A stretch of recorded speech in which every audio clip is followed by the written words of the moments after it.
Hey there, gardeners. Welcome to my second real live stream.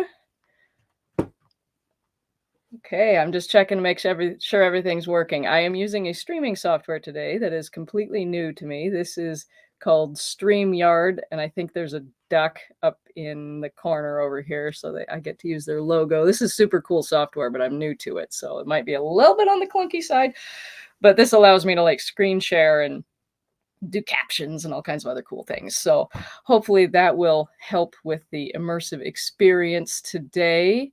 The one thing is I don't see your comments anywhere. So wait. Here we go. Aha! Hello!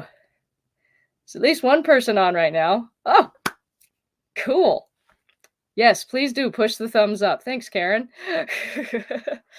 Excellent. Oh, this is exciting. Okay. Well, so today I'm going to be talking about time management, which, as I said at least once in my prep and announcement videos, my friends will laugh at me for trying to teach this because I always seem like a scattered, crazy, headless chicken running around trying to get everything done all at once. And time management is not how you would actually describe how I do my days. But the bottom line is, I know all the tips and tricks and I get a lot done in the day. I just try to cram way more than is reasonable. So that's why I tend to be a little scattered.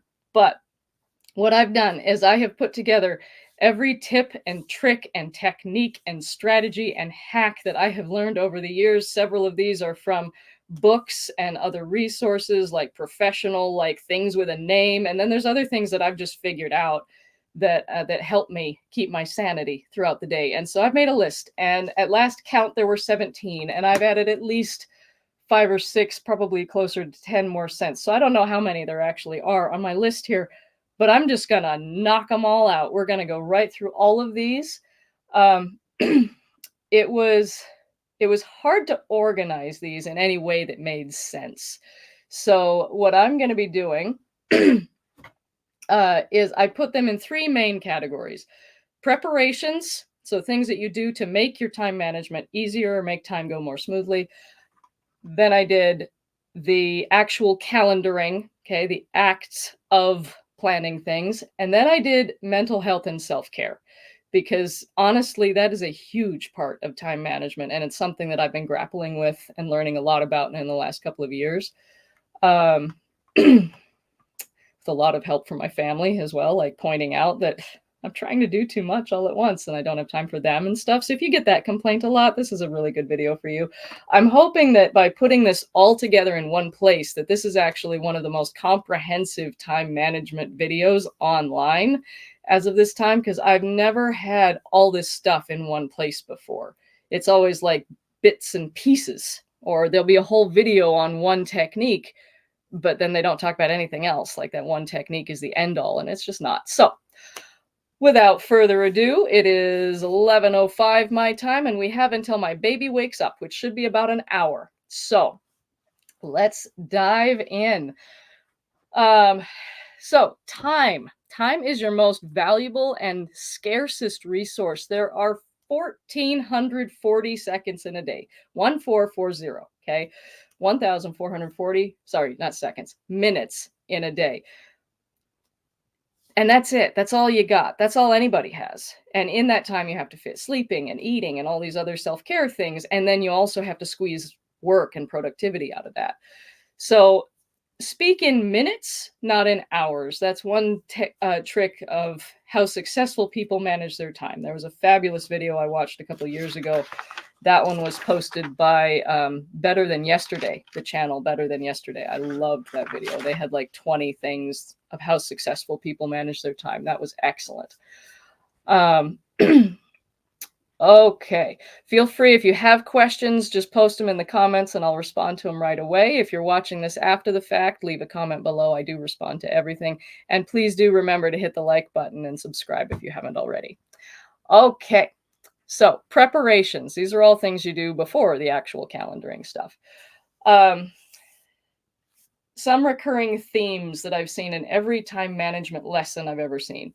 Sleep, get sufficient sleep. I Terrible at that one. Rest, which means take rest breaks throughout the day. I'm also not great about that one. Um, Exercise, and then fail a lot. Fail a lot. As long as you're failing forward, you're learning from your failures. That is one of the best things you can do. Expect to fail and know that it's completely normal. Okay. And none of us will ever succeed if we are afraid to fail. So embrace it and learn to love it, learn from it, and live boldly on. I'm looking at notes from two places. I've got a class that I taught a few years ago before COVID, and then I've also got a list on my other computer over here. So I might be looking all over the place to make sure I don't forget anything. Okay. Next is take a realistic inventory of how much time you actually have available. So I know I fall prey to this all the time. I think I have 24 hours in a day. They should all be productive. No, no. 8 of them should be sleeping. I almost never get that many, but that's an ideal to look forward to. You got to factor in eating, taking care of yourself, taking care of family, other obligations, etc. Pretty much the time I used to have available was when my older daughter is at school. So I would drop her off at the bus at 8 and I'd pick her up sometime between 3:30 and 5, depending on what she was doing after school. So I had from between 8 till 3:30 to 5 to get stuff done. Well, now I have a baby, right? So my productive time is during her naps. So I get 2 hours in the morning, 2, and then another maybe 1 or 2 hours in the afternoon, maybe. And that's it. So I have to, excuse me, I have to cram everything that I do, that I used to do in a full week, into about 2 to 4 hours in one day. On top of that, my husband's time off changed. So he now has Thursday, Fridays off. And so in order to spend time with him, I can't work on Thursdays or Fridays. Now I do get Saturdays and Sundays, except that Lily's home. So I can't really work then either. So I'm literally talking about putting an entire work week worth of work into 4 hours a day for 3 days. I'm going a little crazy, but I'm actually still managing kind of okay. So that's really helpful. But if you take a realistic inventory of your available time, you'll have a more realistic sense of what you can actually accomplish in a day. And then you can make plans and contingency plans for everything else that needs to get done. All right.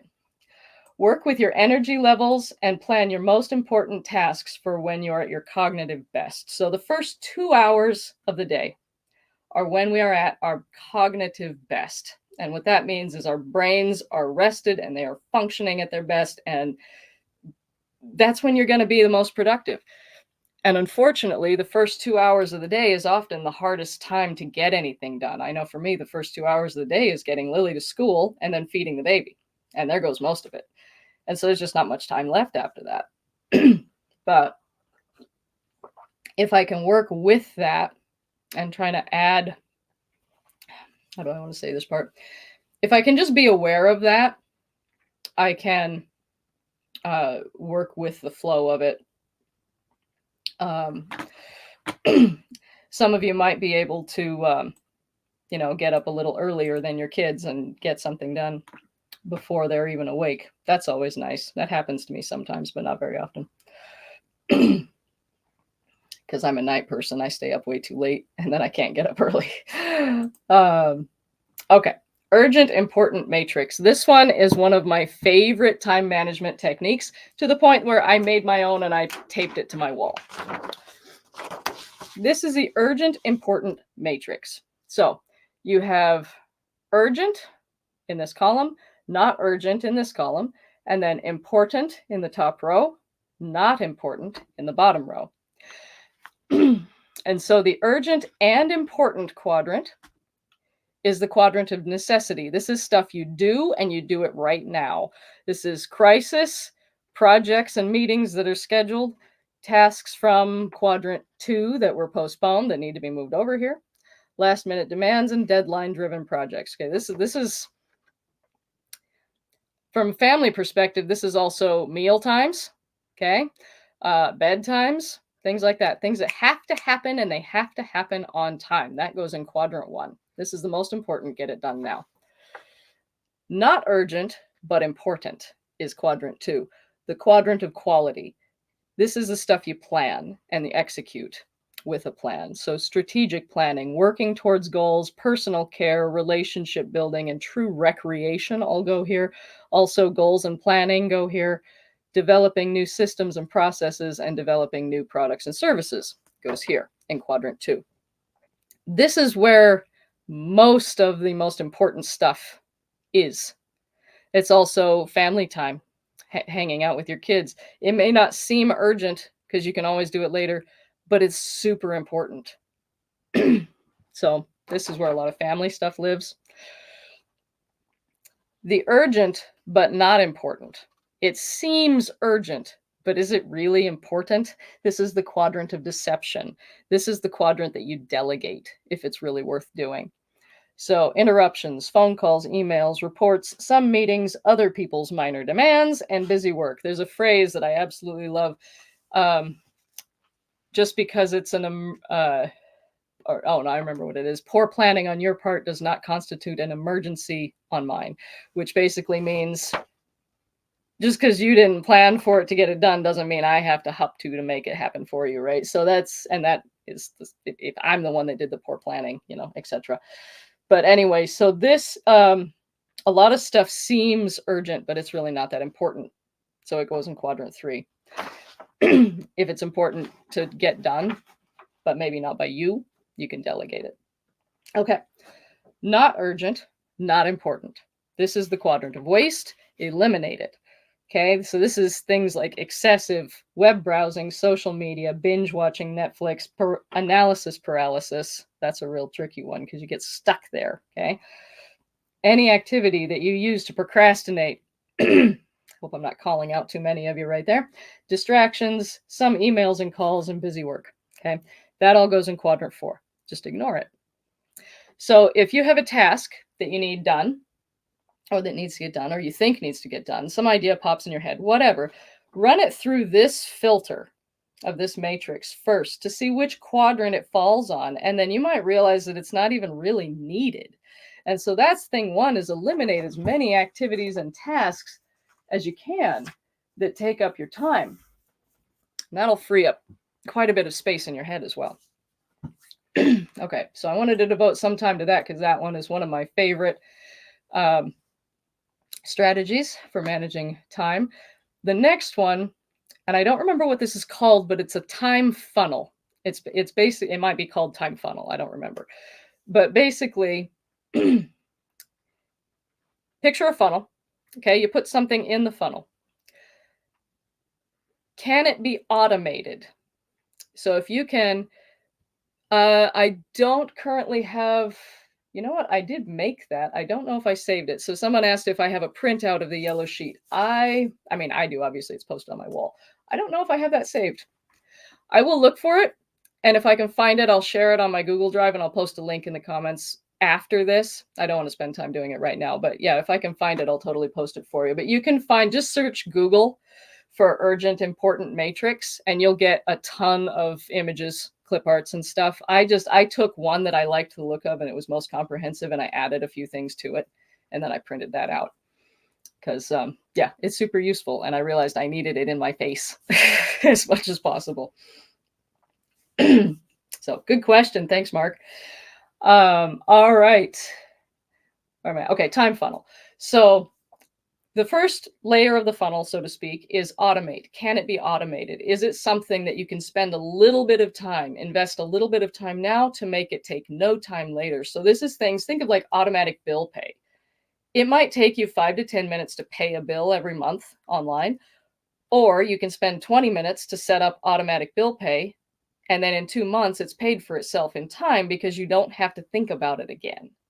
And that's an automation strategy, right? If you can make it happen without your input, you will save time in the long run. So can it be automated? If so, automate it. The next level of the funnel is delegate. Can you delegate it to somebody else? Now, as a business owner, I have people that I can delegate to. I know that's not a thing that a lot of people can do, but some things can be delegated. Tasks around the house, can you delegate them to your children? They won't get done well, perhaps, but at least they'll get done, and hopefully with less effort from you in the long run. So things like that, delegating tasks. And then if you can't automate and you can't delegate, can you eliminate it? What are the consequences if you just don't do this thing? Are they catastrophic? Maybe, maybe not. Once it gets through all 3 levels of that, and there might be another one, like I said, I forgot the name of this strategy, and I didn't finish looking it up before I started here. Then it comes out the bottom of the funnel. Those are the things you need to do. Or if you don't do it, it goes back up into the top of the funnel and runs through it again. Can it automate? Can it delegate? Can it be eliminated? And if not, still, it falls on your plate to take care of it. All right, that's time funnel. The next thing I wanted to touch on is called a time diary. And what this is when you track the time spent on things so that you actually know how long stuff takes and where your time is going throughout the day. I know that for me, all the time, the end of the day comes and I'm like, what just happened? How did the end of the day come already? How am I already out of time? Where did my time even go? And so sometimes I will keep a diary, literally just a piece of paper in my pocket. And whenever I'm doing an activity, whenever I stop doing an activity, I'll write it down. Time start, time stop, activity, right? And then so every minute of my day should be accounted for by the end of the day. And then I can go back and look and actually see where that time went.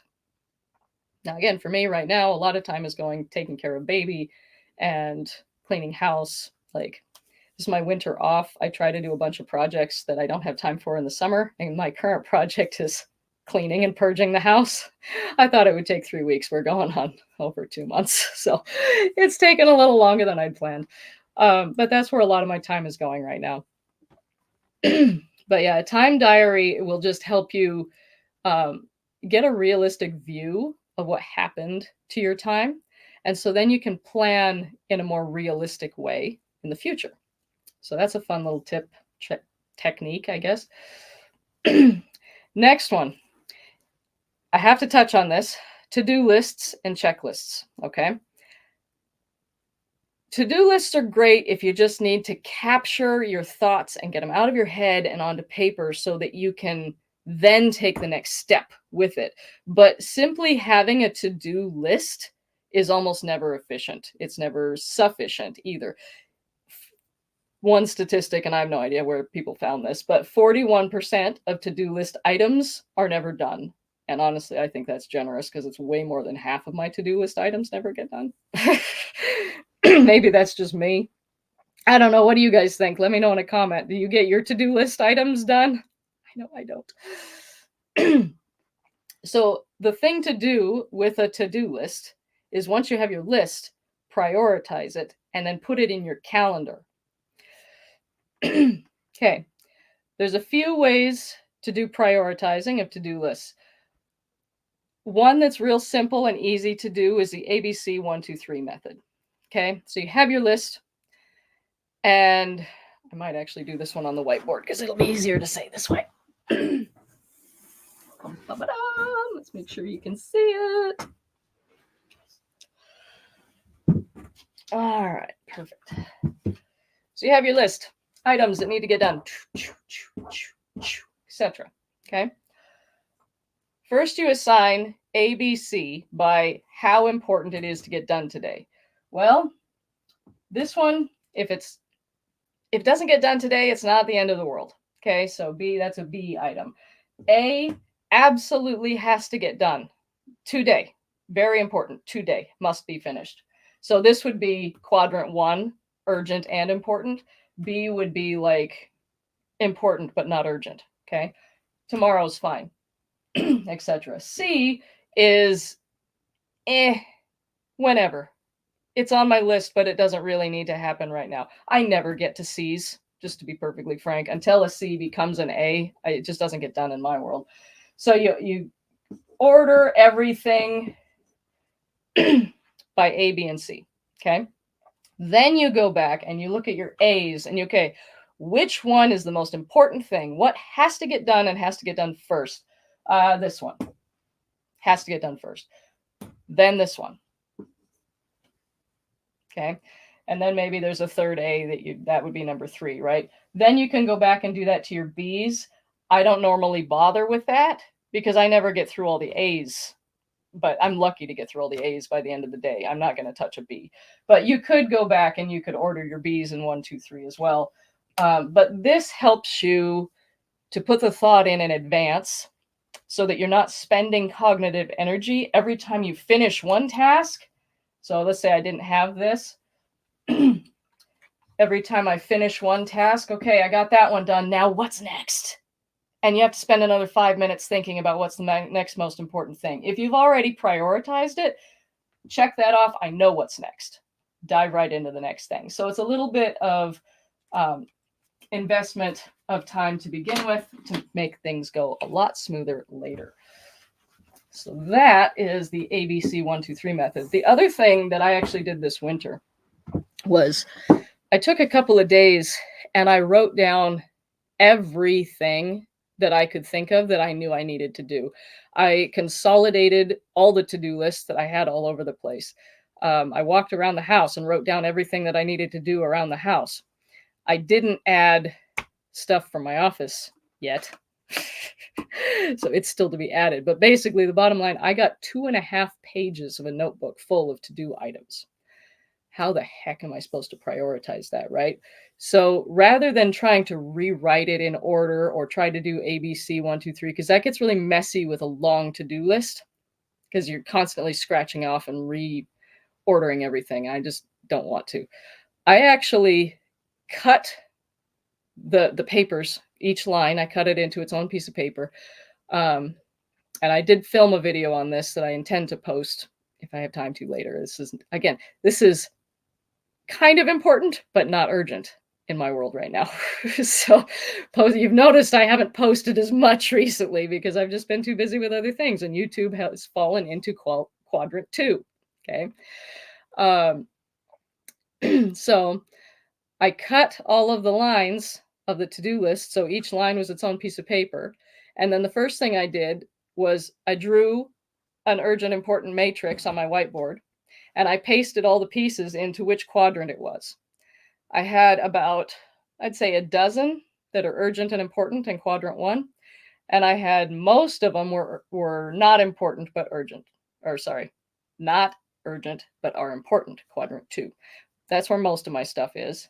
And then there were a few that were in quadrant 3 that I realized I don't need to personally do this. I could have someone do this stuff. Then I took my whiteboard and I divided it into business and personal because that's just how I need to run my life right now.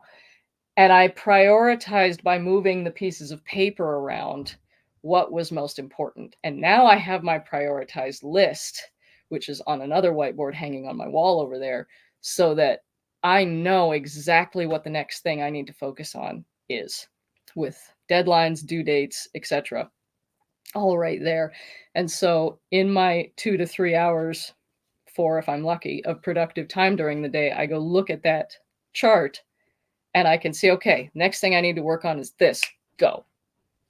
And I can hopefully at least get some of it done. And I'm just checking it off as I go. And what I really love about this system, actually, with pasting pieces of paper or just taping, is they move. So if something from down here becomes more urgent, I can move it up. And I can visually see that that is now more important. So I need to move it up. I can also add things. Because let's face it, stuff comes up, right? So that was to-do list, prioritizing. Okay, next thing on to-do lists and checklists, the touch it once principle, okay? If you can do a task in less than 5 minutes, do it immediately. Don't even take the time to write it down. Just get it done. This is another one that I struggle with because things like taking the compost out, doing the dishes, taking out the trash, little stuff around my house is like, it's not important. It's not urgent. I can do it later. Not urgent. I can do it later. And then it builds up and it becomes this insanely overwhelming thing. Whereas when I practice the touch it once principle, it's not such a big deal, and I can actually kind of keep the house clean and keep the office under control. So actually doing that though is a different story. And then the other trick with the touch at once principle is only open mail or email when you're actually ready to process it. So if you get your mail from the mailbox and you bring it inside and you start opening it, and but you can't deal with it right now, and now you've got all this open mail on your dining room table that you can't deal with, it's then going to get shunted off to the side at mealtime, and then it gets forgotten about. Don't do that. Put it in a place that's a holding place. Have a home where you can drop mail, and then deal with the mail when you can actually process it. Open the bill, pay it, file it, done. Okay, that's touch at once. Okay. This is one of my favorite techniques right here. Always carry a notebook. Okay, this is my dream or my idea book.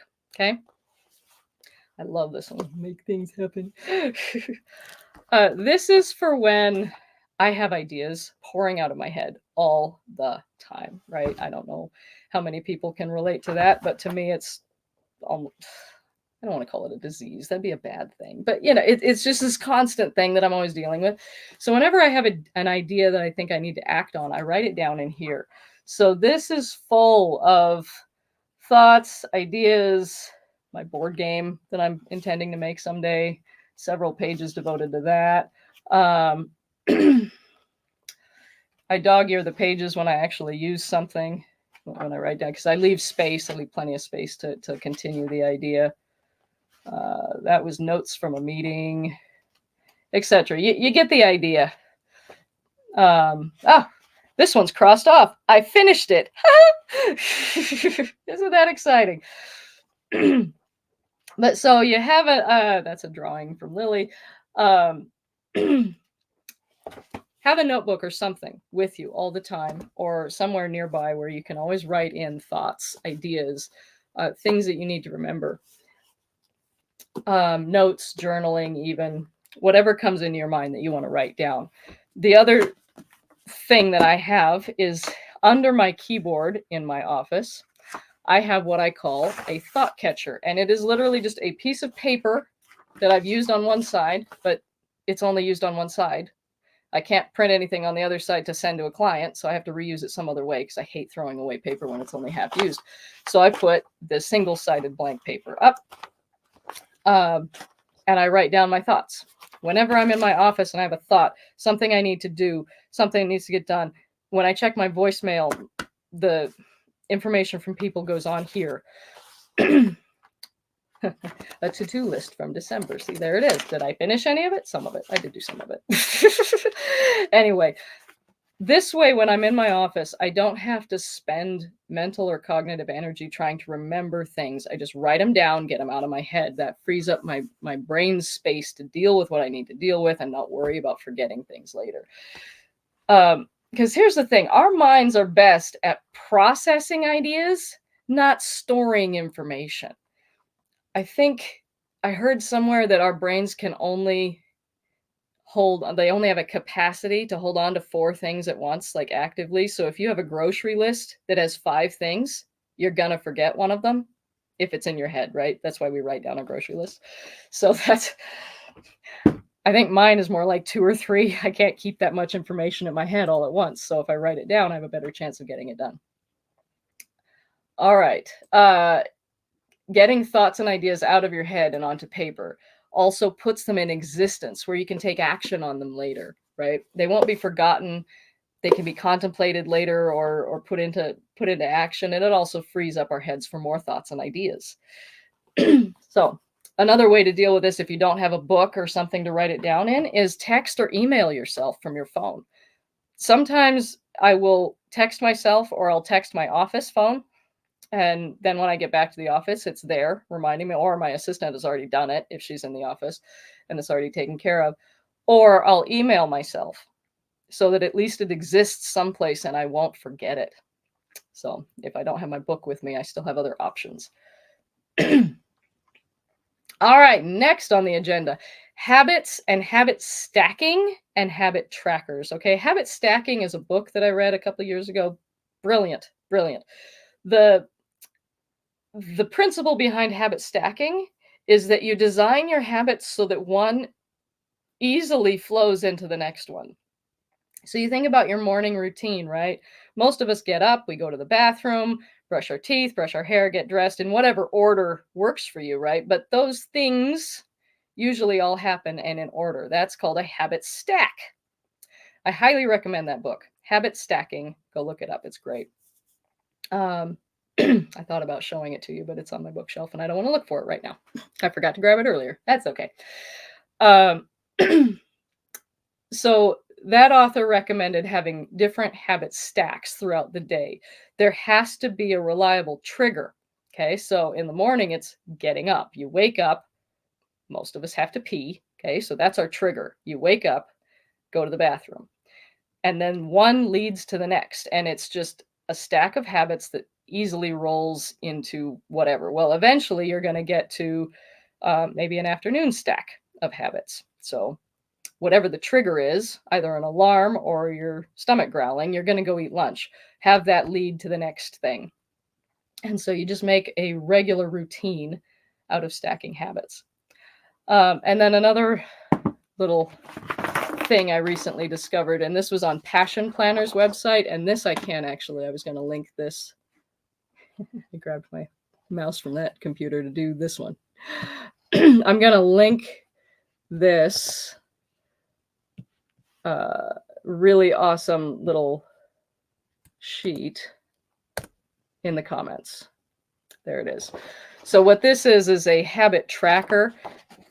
You write down your whatever you want to work on, habit practice, and then the weeks, week number 1, 2, etc. for up to 52 weeks, and then Monday through Sunday or Sunday through Saturday, however you prefer to track your days.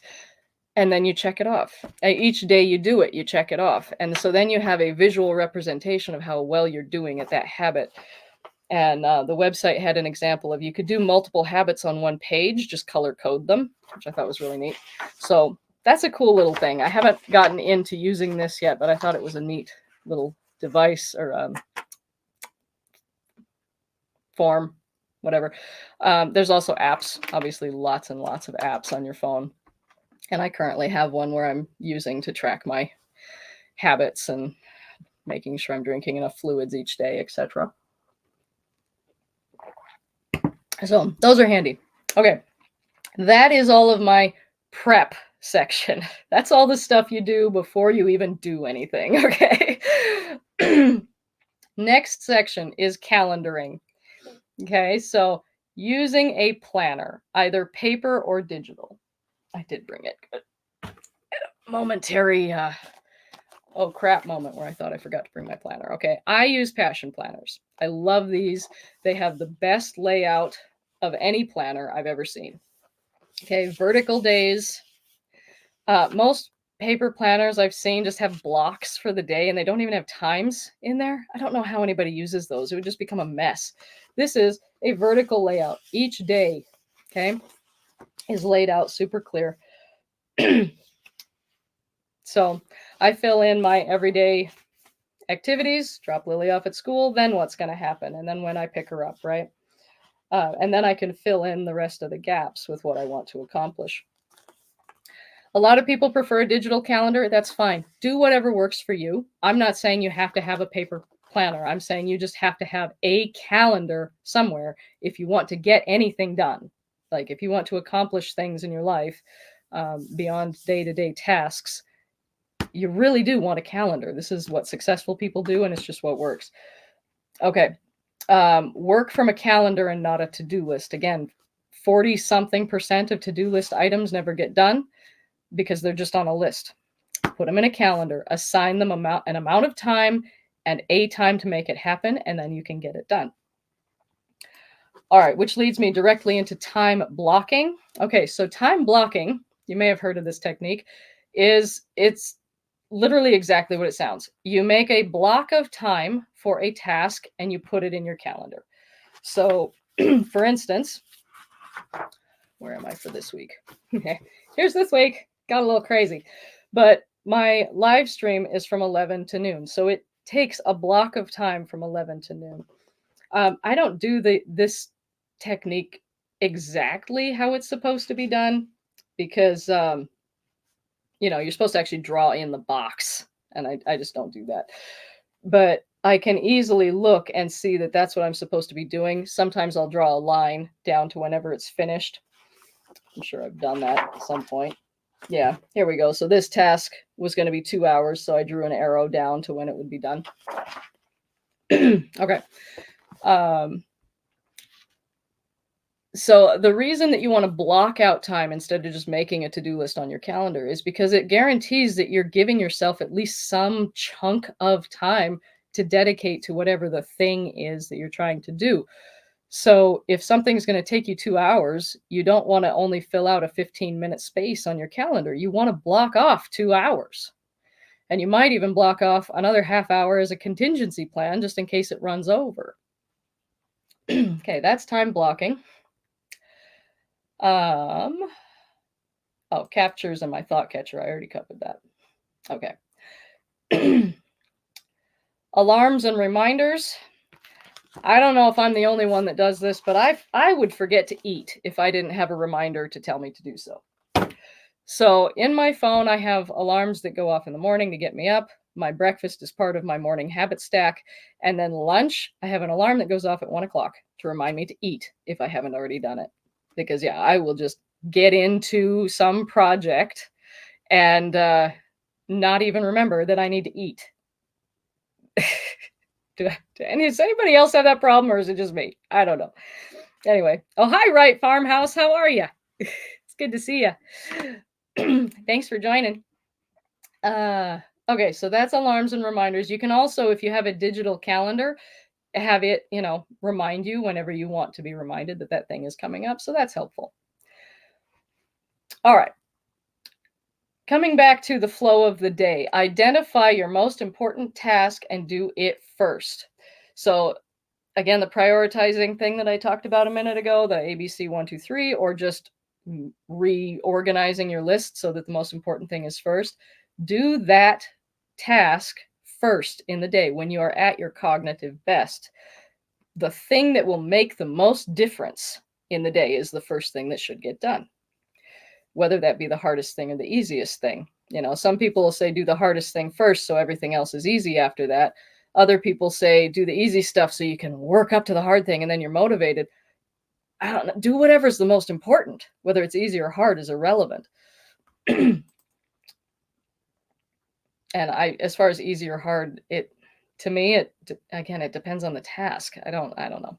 Anyway, but yeah, identifying the most important thing and doing it first in the day when you're at your cognitive best. That's very, very important.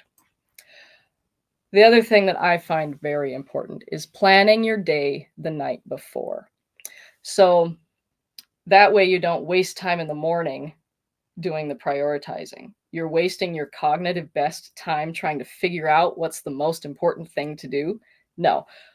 When I finish a day, I'm usually feeling like I wish I could have gotten this thing done. Well, that thing is probably the next most important thing that I need to do first the next day, which basically means it should be first on my list tomorrow. So that's how I prioritize for the next day. But if I write it all down the night before, I don't have to waste cognitive energy trying to figure that out in the morning when I've forgotten what my priorities are. So do that the night before. Yeah, whatever you most regret not getting done or you're most excited to do next is probably the next thing to work on. All right, that's the doing. That's the calendaring section. It's actually a lot shorter than the prepping section. Isn't that funny? Most of getting stuff done is all prep work, and then it's just do it. Okay, the last section that I want to talk about is mental health and self-care. One second. Okay. Productivity is about energy and focus, not time necessarily. And what I mean by that is if you can put your energy and your focus into something, it'll get done a lot faster than if you're distracted or trying to do 3 things at once or whatever. So the time itself is actually irrelevant. Take more breaks. Take care of yourself. There's one technique called the Pomodoro technique. This is really quite brilliant. You set an alarm on your phone for 55 minutes and you work diligently for 55 minutes. And then you set an alarm on your phone for 5 minutes and you rest. It's literally called sprint and rest.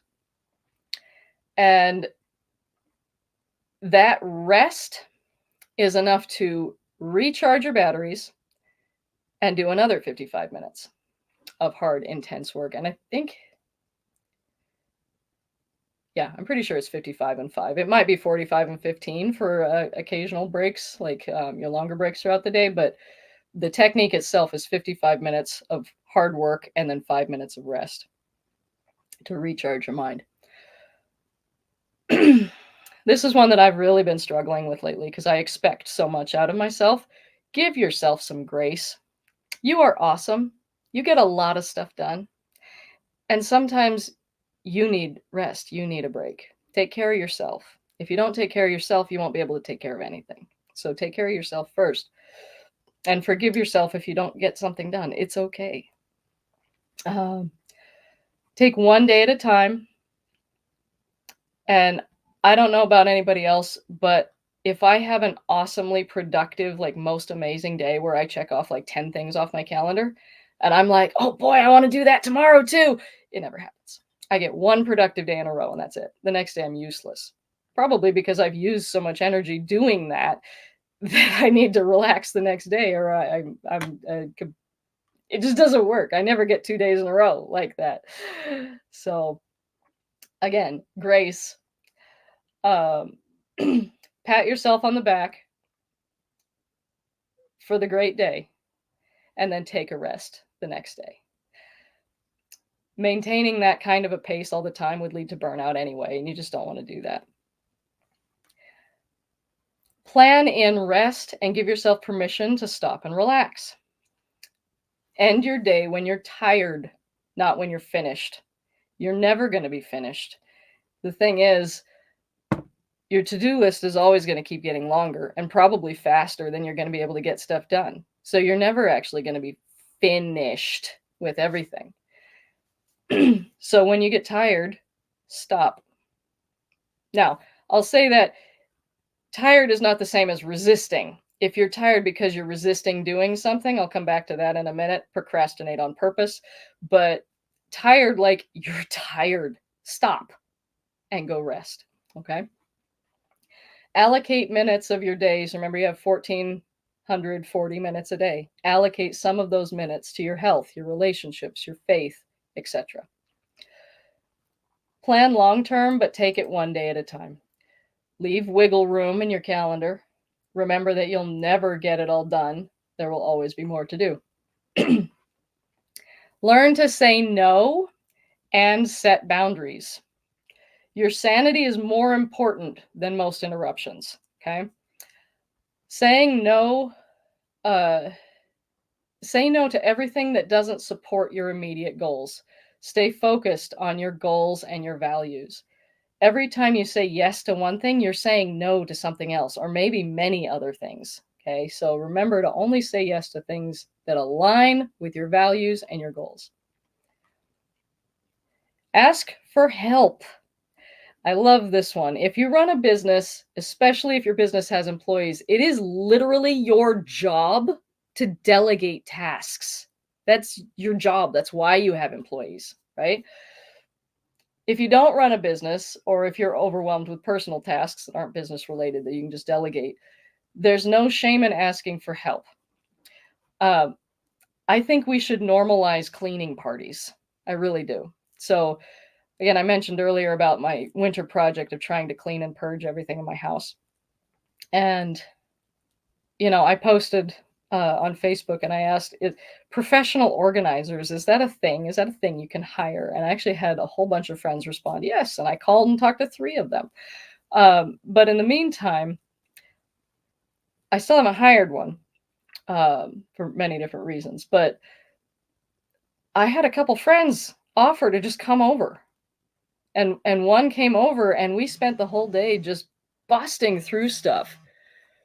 And we got more done in that day and it was so much fun having a friend come over. And I told her I'm going to return the favor whenever she's ready. I'll go over to her house and we'll do the same thing there. And excuse me. So having cleaning parties, highly, highly, highly recommend. It's so much more fun to do stuff like that, unpleasant tasks, when you have a friend to do it with you. Yeah, it's definitely worth looking into. The next is the Pareto principle. This could have gone with the calendaring section, or it could go with taking care of yourself, either way. The Pareto principle is 80% of your results come from 20% of your effort. So identify that 20% of effort and focus on those tasks. Everything else you're spending your time on, either delegate or eliminate. Just get it gone.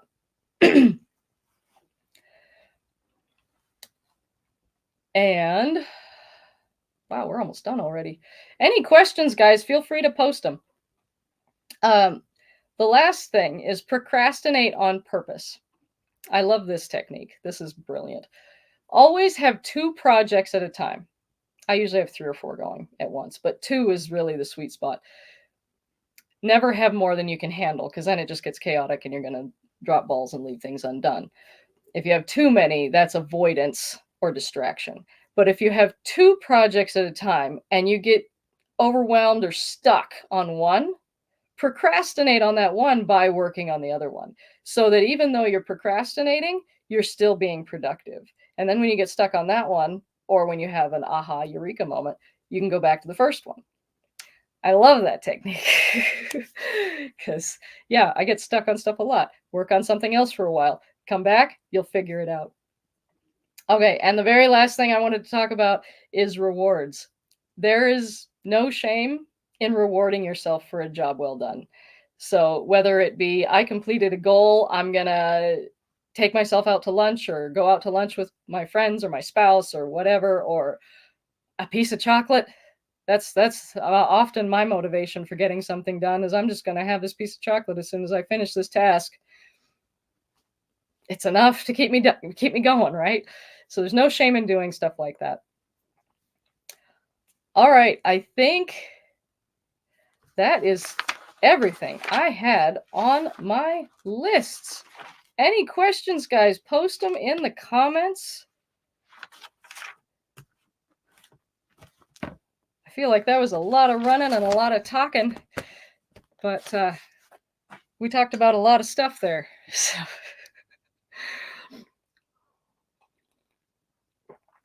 All right. Looks like not. I am going to assign you some reading. Some of my favorite books on getting stuff done. I already mentioned Habit Stacking. The other ones that I'm reading right now on house cleaning, there's this one, sheer brilliance. It was how to keep your clean. Can I remember what it's called? It was something to the effect of how to keep your house clean without losing your mind. How to keep a clean house without losing your mind, I think is what it was. And her main principle was do the dishes every day. Just do the dishes. Do the dishes. Housework doesn't get done if you don't do it. So that one was an excellent book. And there's many, many others also. Atomic Habits. Obviously, that's the ones we all know of. 7 Habits of Highly Effective People. Looking at my bookshelf, try to see what else I've got up there that's just exquisite. And on this topic. I think that's most of them on this topic. Anyway, guys, okay, if there's no further questions, I'm going to end the live stream. I sure appreciate you joining me for this. Next week is a big one. I know a lot of people are looking forward to this. I'm going to be talking about gardening and how to start a gardening business like mine. So that's next Wednesday, same time, same place, 11 o'clock, right here on YouTube. Join in live so that you can listen and ask questions as I'm talking. I'm going to be talking about how to open a gardening business like mine, but it's not limited to gardening businesses. Like most of what I teach on that could be applied to any business. So it's just that this is the one I have the experience with. And then after that is live gardening Q&A with the goal of stumping the gardener. Try to ask me a question that I don't actually know the answer to, because the point is going to be I'm going to show you how to research and find the answer when you have a question. So I'm going to show you all the different things that I do when I have a question and I need to find an answer. Okay. Well, on that note, guys, thank you so much. I appreciate you for joining in. If you haven't already, please hit the like and subscribe buttons, and I will see you in the garden. Stay warm out there, everybody.